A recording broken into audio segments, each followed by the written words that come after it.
Hi, I'm Charles Evans, Long Bay Symphony Music Director, back with another episode of Speaking of the Arts. For today's episode, Long Bay Symphony Executive Director Shannon Farro leads a discussion with her counterparts from other local arts organizations and with Myrtle Beach Mayor Brenda Bethune about their strategies in dealing with COVID in our community over this past year. I'm sure that you can relate to their experiences as we, hopefully, begin to approach the end of this pandemic. Hi everybody, thanks for joining us for another episode of Speaking of the Arts. This episode we're really excited to have some guests with us today who are going to give us a little bit different perspective than what we're used to. We're used to having Dr. Evans kind of lead conversations with artists, and this time we have decided to get our local EDs of our art organizations and Mayor Bethune, our Mayor of Myrtle Beach. So we're very excited to have everybody with us. So I'll just kind of introduce everybody. I am Shannon Farro. I'm the Executive Director of the Long Bay Symphony. Next to me is Becky Donevant. She is the Executive Director of the Carolina Master Chorale. Next we have Mayor Bethune, the Mayor of Myrtle Beach. And then finally we have Pat Goodwin. She is the Executive Director of the Art Museum. So we're very excited to have you all. Thanks for coming. Thanks for having us. Of course. So I figure we'll have some general conversations about how COVID has affected the arts organizations in the area, how we've all been feeling it personally as members of the community. And I think that's a great place to start. It's just this kind of general overview of how has COVID affected just the Myrtle Beach area in the past year, as consumers, as community members, as government officials. You see so many different things. So I'm curious how you guys have felt about the past year. Becky, I know you've been here for quite some time. I'm a native to Myrtle Beach. I'm born and raised, and it's been astounding, I think. Not something that any of us would ever have expected to experience, I think, in our lifetime, to see something this severe happen.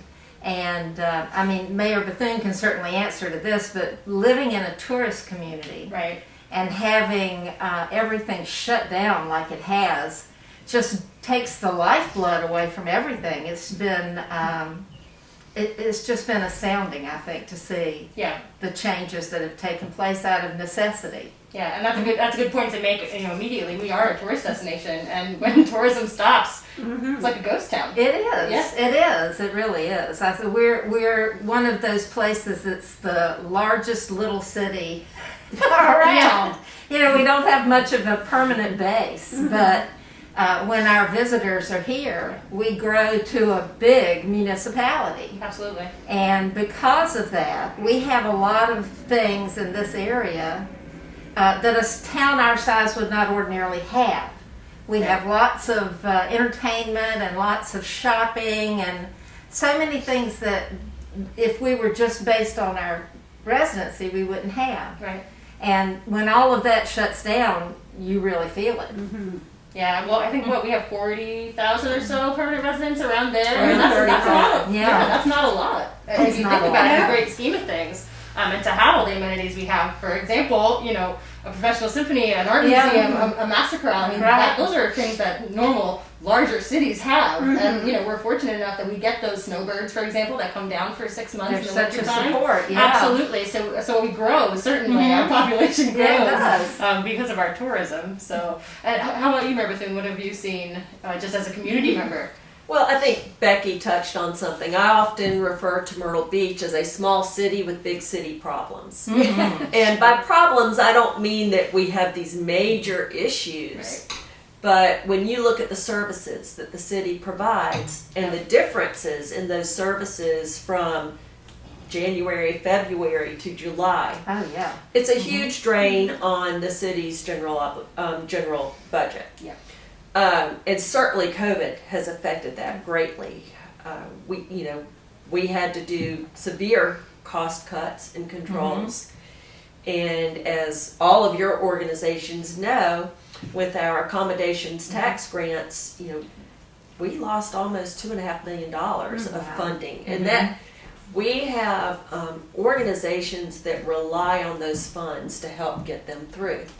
So it has been a severe cut to the city. And to see our small businesses suffer the way they have has been very, very hard. Yeah. And the city took some steps to try to help as much as we could. We allowed temporary signage to help businesses attract their patrons. Right. We delayed the payments of business license fees. We waived late fees for water, for instance.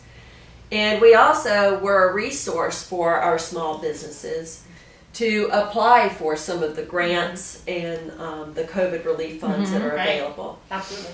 And, that has been a great resource for our business community to help them get the funds that they need to survive.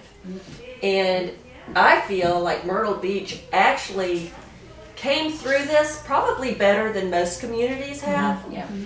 because of our tourism. Even though we had to shut down hotels for a while and restaurants went to outdoor dining only, we were still blessed with people that still came here Right. on the Yes. weekends. And I think our spring and summer is going to be very, very strong.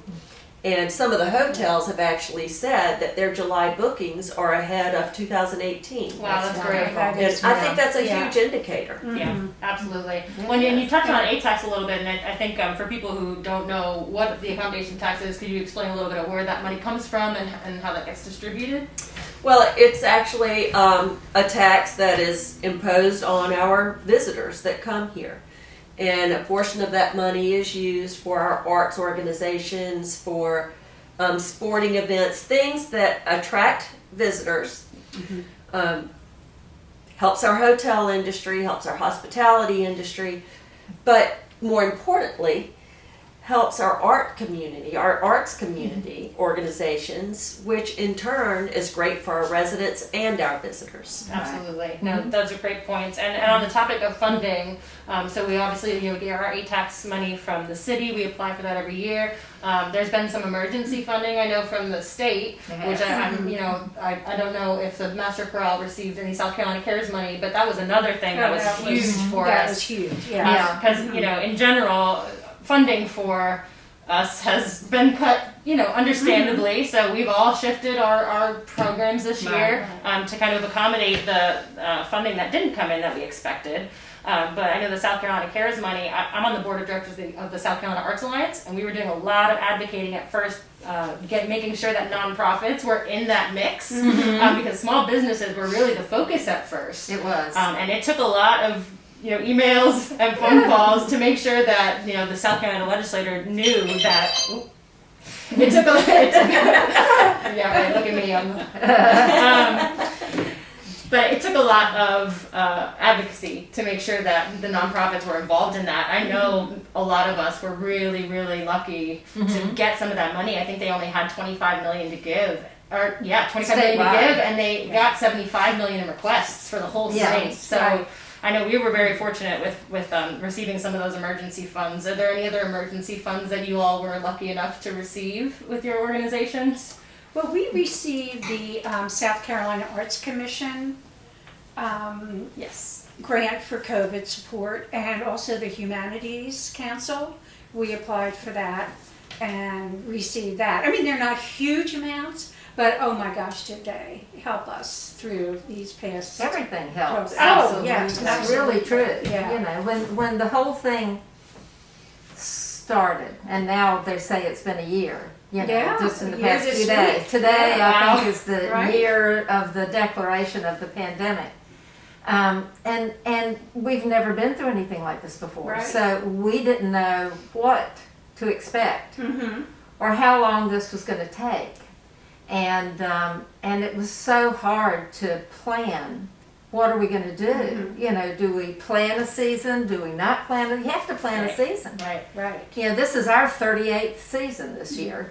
Go figure. Congratulations. Thanks. That's great. Yay. And it was tough when it first started because we didn't know. Well, we had to cancel our home tour. Mm-hmm. That's huge. It was, That's your biggest and fundraiser. that's our It is. largest fundraiser, and it was going to happen on Saturday, I'm guessing here, I think it was the 14th, and on the 13th we had to we had to cancel. And we thought, oh my God. I know exactly how you feel though, because we had, for the first time in a long time, we've planned our own Pops concert. Last year, it was the weekend after. It was like the 21st of March that we were Right. doing. It was going to be the music of Queen, and we had like 1,200 Oh my tickets gosh, I was out. so looking forward Oh, we were to so that. excited, right? And then, no more. Yeah. So, that's exactly right. I mean, it was just devastating. I mean, We and worked even so hard. working through that Yeah. seemed to take weeks. Yeah. Trying to, because people wanted their money back, Right. and I mean, we were just money was flowing out. Not That you much weren't money expecting, was coming right? in. Yeah, money does flow out. Yeah, cash flow was definitely hard at the end of last year. So- Yeah. So just kind of getting through those first couple of months Right. was really difficult. Yeah. And really wondering, and we filled out every survey that came our way, and from professional organizations, and then the word trickled down that they thought one in every 3 museums across the country would permanently close. Wow. Now that's frightening. That is frightening. So we kind of all looked at each other and said, nope. Right. Right. What do we have to do? What do we have to do to make it through this? Yeah. Right. Yeah. And I mean, for us, it's it's really also taking care of the art that's in the building. Right. Not just the art that's on exhibit, but the art that has been put in our care. Yeah. We have a wonderful permanent collection, Right. and we have to care for that. That's our responsibility. Right. So, we cut costs, tightened our belt, redid the budget, totally redid the budget, Yeah. and started down a new path. Yeah. I say, I'm sorry, but I think for all of us, this is probably true. I think I put in more hours. Yeah. Yeah. Because everybody said, oh, work at home, do this, every day. It was a new story. Like That's there's- absolutely It is, true. yeah. It was just so. It was a new story every single day. Yes. Everything was changing so Right. often, and I'm sure with restrictions from the state, I mean, you guys had to keep up with that all the time. And for us, it started out. You said none of us have been through this. Right. How do you manage Right. something like this that is a constant moving target? And that's what it was. Yep. And Well, at the I very thought the city beginning, did an amazing job. Oh, thank I you. mean, I really do. great teamwork. Yes. But we were meeting every week, Right. sometimes twice a week. And it seemed like every single week we were having to put new things in place. And, just like your organizations, we had the convention center that gosh, literally yeah. had to close, the sports center, Yeah. all of our special events, and those are revenue streams for the city. Absolutely. So it affected us much like it did you all, Right. but very hard to manage because any decision you make, you're never going to make everyone happy. Absolutely.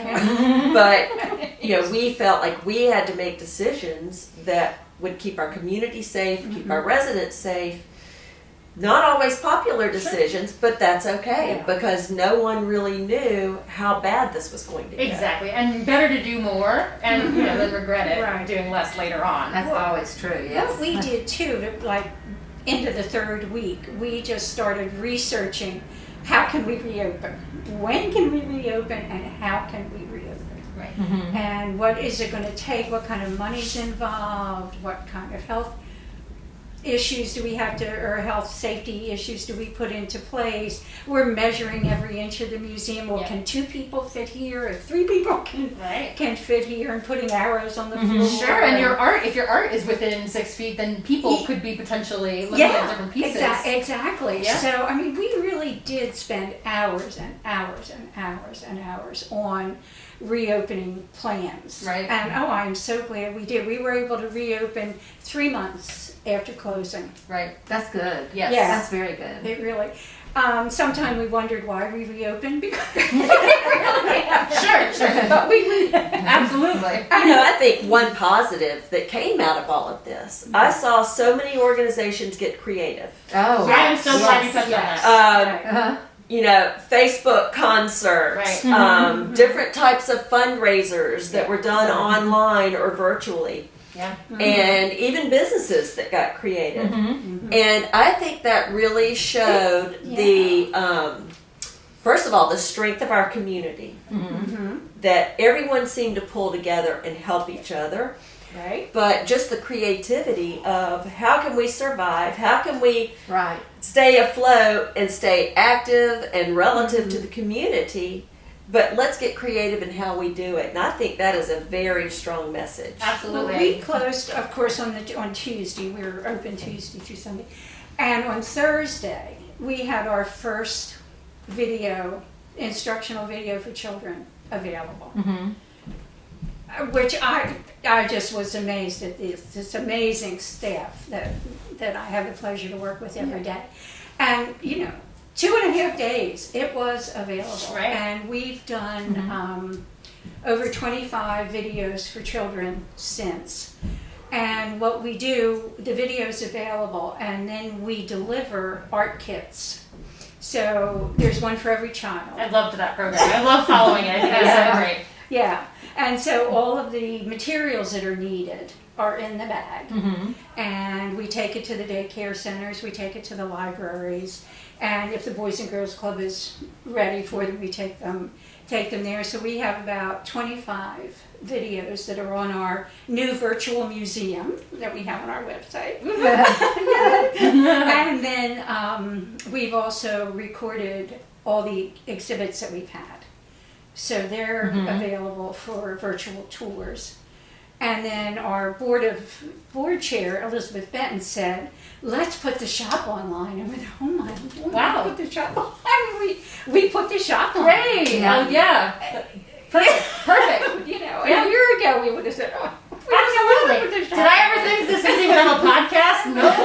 Definitely not. So resilience. Yeah, absolutely. Yeah. Well, the same thing over the summer. We were obviously worried about where our educational program was going to go this year, and because there was no in person, we knew that just because the high school was very clear that we weren't having outsiders come in, understandably, and so we knew we weren't going to be able to visit the schools like we normally could. We were doing like 18 visits a year, so we did recordings of all of our families of instruments, and we had them introduce their instruments, and then we put them on YouTube for the schools to use then. So we did our best to continue on as best we can. Yeah. Yeah, I mean, but I think that's so interesting, everything that you brought that up, because I've been saying that all along. It's just the creativity that has come out of this. I think we're going to stick with all this stuff. I mean, we're absolutely. learning just such a new way. It is. Especially like live streaming our concerts. Oh, that's been a real boost. Worldwide. Why not? Exactly. Like we have musicians whose families live in, I don't know, New York or something, and they can buy a virtual ticket and see it online. So it really is fascinating, and I think you're going to see a big shift to electronics, especially in smaller organizations, because we've had to be forced to do it. It's a wonderful way to reach an audience that we were not reaching before, to be able to do virtual. We actually had responses from Australia to our Christmas concert, which was shocking. I know. It's fabulous. But when the CDC announced that singing was the most dangerous thing you can do, we just sort of went, oh, great. Now what do we do? Well, our singers have what's called a singer's mask. And this is enough, but the singer's mask extends out beyond their face, so they have space to project, and yet it keeps them and the people around them safe. It really has not affected the sound quality as much as I thought it would at all, No, we were worried about it. We were, Shannon sings with us, and when we were planning our season, we normally start in October. We kicked it back and said, we'll wait and start in December, because maybe that'll be okay.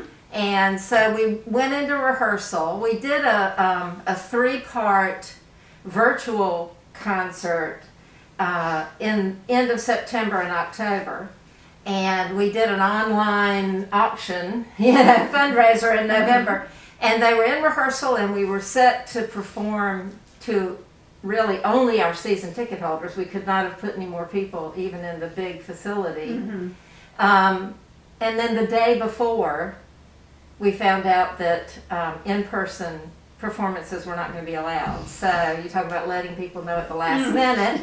I can only imagine the logistical nightmare. It was a nightmare, and still, I mean, you can't even get on the radio and on TV and on in the newspaper quick enough to let everybody know there are people that are going to show up Oh, for sure. regardless. Yep. But we did do the concert, did do it virtually, and the most interesting, I'm really happy that we have this recording in our archives now because the music was beautiful. We had a very limited number of performers, but when they did their first piece and there was no applause because there's no audience, it just sort of takes you back for a second and it's like a catch in your breath. Where's the applause? Like, where's the approval? Right. And you sort of adjust to that as the program goes on, but it's shocking. And I think it's a wonderful reminder in the future of what this time has been like for everybody. You know, because, I mean, for example, we talk about singing being so dangerous. Broadway, we don't know That's right. when they're going to open back up again because That's of such that a shame. very same thing, you know. And it's a difficult situation to try to work around. Plus the fact that a large percentage of our choir and a large percentage of our audience are in the high risk category. Yes. So we have to make it comfortable for everybody to both perform and to watch a performance. We're actually going back into rehearsal this week for the May Mother's Day concert, and while we will have a small audience, we hope, for that one, which will be wonderful, it's going to be a virtual concert as well. Yeah. You know, so it's just the easiest thing to do so that people can continue to watch it. Yeah. I was thinking on the way up here today, it's our 38th year, and yet we are constantly working to introduce ourselves to the community. Always. Always. You know, always. Isn't that the story of our It's life? the story of our life. You know, it's such a priority for what we do every day to try to let people know we're here, who we are, you know. And this year has been a significant setback no matter how hard we've tried to stay relevant to our audience. You know, it's hard to keep it up. So going forward, I think is going to be an extra boost to try to. One of the interesting things that we discovered when we had a few people trickle in, you know, they were locals. Mm-hmm. Yeah. That's fascinating. Isn't I it? love that. I know, because we talk to everybody who comes in and we record where they're from and how they heard about us and all, and we realized that more and more people from the area were coming in, and they were saying, we've always wanted to come to the art museum, but we just never got around. Yeah. Mm-hmm. And now we are. And I think that's an important point, Pat, because I also saw our locals really support our community. Yes. Whether it was nonprofit organizations, our restaurants, our small businesses. And we even had a new arts organization that actually started during COVID, the Long Bay Theater. Yes. Right. And they did a great performance Oh, in a yeah. parking In a lot. parking lot. Oh, they And did a fabulous It was job. so Yeah. much fun. Uh-huh. But, you know, 2 years ago, who would have ever thought, oh, I'm going to open a new theater group during a pandemic and we're going to do this fantastic play in a parking lot. Exactly. Yeah. But that's the type of creativity that we're seeing. And, you know, I do applaud our local community. Oh, Yes. They have been Because they wonderful. really stepped up to help support small businesses, the arts, and other organizations. It was True. incredible to see. Yeah, we noticed when we did our virtual telethon back in September, that was like our first experiment with live streaming. And we were so floored to see the amount of support we got from local businesses even. So we got sponsorships anywhere from $250 to $1,000 for that telethon, and they were new sponsors. They were sponsors that have never been engaged with us before. So those that were doing well, those businesses that were doing well, were being very generous. And it just goes to show again the strength of the community and the support that there is. You know, they realized that okay, they're doing well. How can they give back? Right. And to obviously organizations that are struggling at this time, and nonprofits number one, I think, have been really, really affected. I know, like, some of the funding that we were used to receiving, you know, like for example, we normally do the Messiah for free every year at Trinity Church and the Chapin Foundation. So I know even a lot of foundation grants have changed this year because, rightfully so again, they were focusing on other things, you know. So there's so many different aspects that have been shifted this year for us. Well, we were delighted. We usually do 3 fundraisers a year, and of course we were down to 1 fundraiser. And we did our collectors event, which has always been a sellout and great fun. And we thought, well, we had to do it virtually. And we thought, oh my gosh, how are we going to do this event? But we participated in a similar event in Hilton Head and saw how much fun it was and that it could work. We adapted a few things. We actually displayed the art upstairs in the second floor galleries, and we had another sellout. Wow. And it was so much fun. That's awesome. If somebody had told me that a year ago, I would have said, we can't even go there, think about going there. But we did, and it was a huge success. And again, it was our locals and our friends that said, yeah, we're going to give this a try. Yeah. So. Well, what are some of the things that you guys were able to put on last year that you were excited about? I know that you guys were able to do... Well, we opened, which was huge. Right. What we did is, for our kids' art program, of course we were offering it virtually, but we realized that instead of having 21 children come in and participate per class, we cut it down to 7. Right. And we, of course, asked the children to wear masks, and which everyone agreed to. So we offered the kids' art. We were able to do that all summer long and into the fall. And then the pottery classes, instead of having 6 students per class, we have 3. But again, we're able to offer it. They're full. The waiting list is, for the next year, we couldn't accommodate everybody on the waiting list. And the other thing that we did a few times is we offered Sundays for members only. Okay. Oh, that's nice. Yeah, so we scheduled the time. We would have like 2 people, 3 people an hour. And if we could, we had the artist here to talk, and we just had members only Sundays. And oh my gosh, That's great. hugely appreciative. Yeah. 'Cause, they wanted to come. Yep. They wanted to support, but they were nervous. Sure. And we made it safe and fun. Yeah. Yeah, we were fortunate that we, our board decided we were going to push through with our educational initiatives with our ensembles. So we were able to do our youth string ensemble, which is only the 2nd year of it, so it's very, very delicate at this point. So we knew we needed to continue it in some way. And we're so fortunate to have Trinity Church. They're just so good to us. They allowed us to use their space so that we could socially distance everybody. So we had our youth string ensemble that we were able to do regularly, and our youth symphony.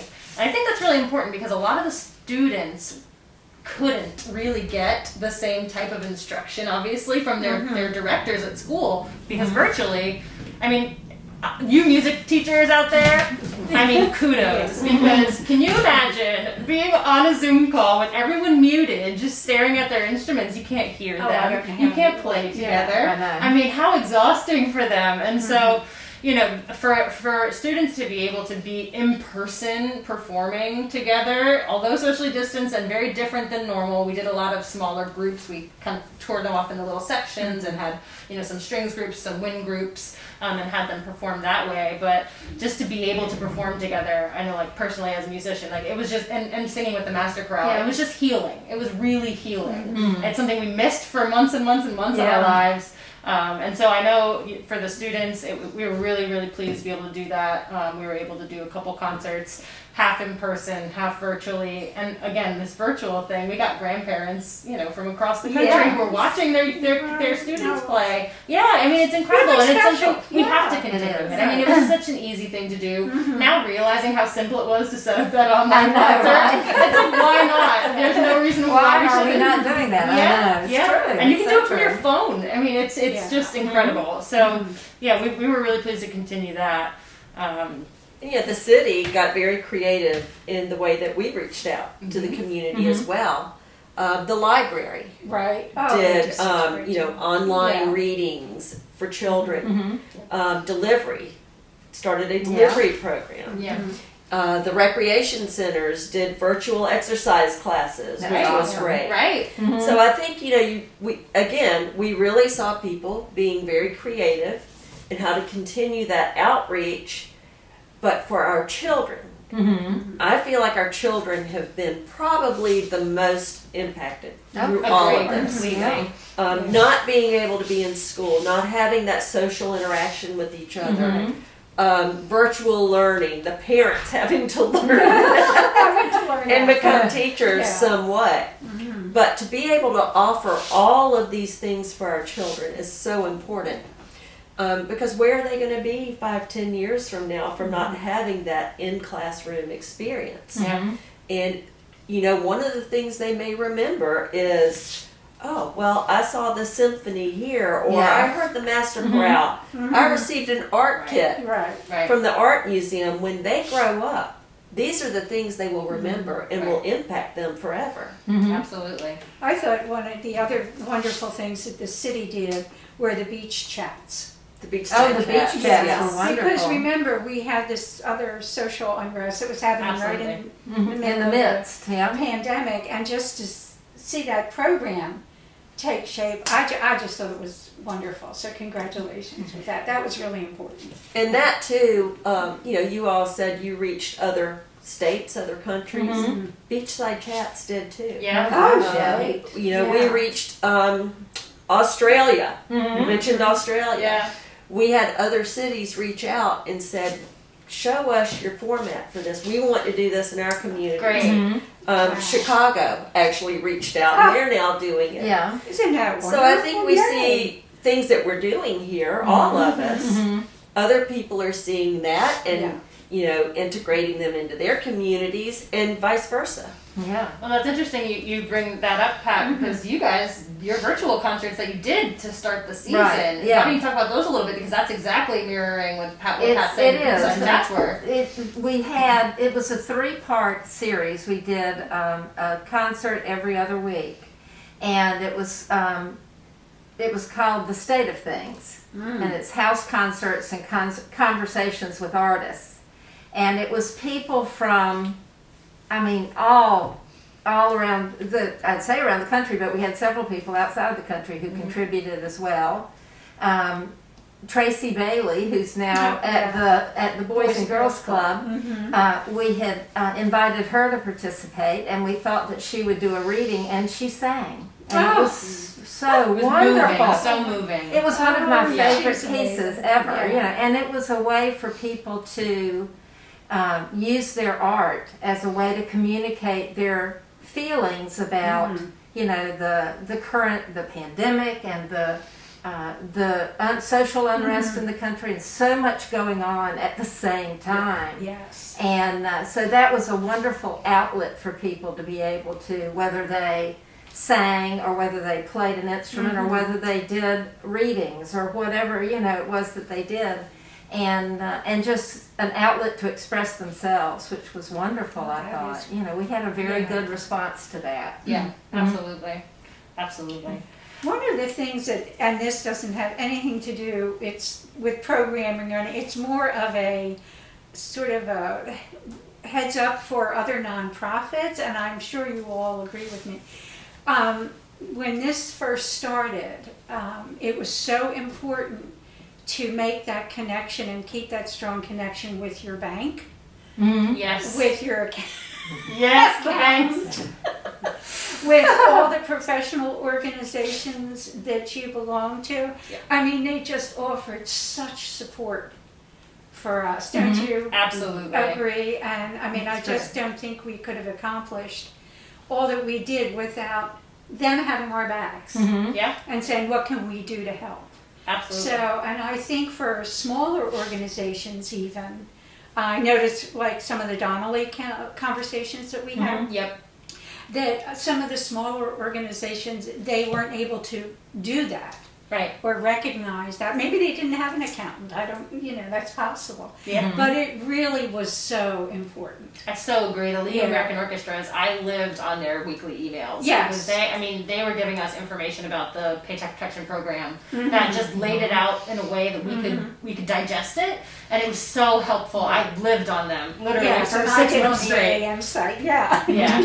They were really extremely helpful. That's Yeah. what I said. Like anytime they said, "Would you fill out this survey?" Oh yes. Yes. Yep. Absolutely. Well, and to mention the Donnelly Foundation as well, they are just such a gem in this Yeah. region for us. They are so supportive. They checked in with us. They called. We love you, Donnelly Foundation. No, seriously. We They sure do. They had some emergency funds that were available, to nonprofits that had reached get support from them, and it was so And they great. moved up their giving deadline. So Yes. instead of giving in July, they had the money available in May. Right. That was so important. Yeah, so many Yeah. shifts, so much support from these bigger organizations that were able to help us out. We couldn't have done it without that support. Right. Honestly, I think that we would have ended last year in very, very a bad state if we didn't get any funding. Yeah. It would have been crazy, certainly. Well, it was difficult in June and July to look at the bank account and look at the calendar Yeah. and say, how in the world are we going to make it? Right till September. Till September, or Maybe. whatever. In Yeah. our case, all the way till December when we thought we were going to start our regular season. And Well, yeah, I'm sure just like us, you probably get most of your money in the summer, right? And most of your when you sell season tickets. right, So it's we get true. such a big chunk of money in the summertime, and then we have to make that last Right. all year. Oh, gosh, Most yeah. of our grants come that time too. So It's true, and we work hard, very, very hard to sell tickets, but ticket sales sadly won't keep the lights on. Right. Which is it's just a fact of Yep. the cost of putting on a performance, and because we did plan a season this year, we've sort of inched from one to the next and trying to do the best thing and the safest thing. Do we cancel? Do we try to continue? And it's not just that, we could do a virtual performance, but is it safe for our choir to rehearse and perform? absolutely. And we have to take that into consideration. And because you really don't know from one performance to the next, if you're going to survive and do another performance, you have to be ready. Yeah. So we've purchased music, we've done advertising, we've done all these other things, and then at the last minute you go, we can't. The place where we're scheduled to perform is closed, so we cannot do. And is it fair to try to go in there and do a virtual performance when they're closed?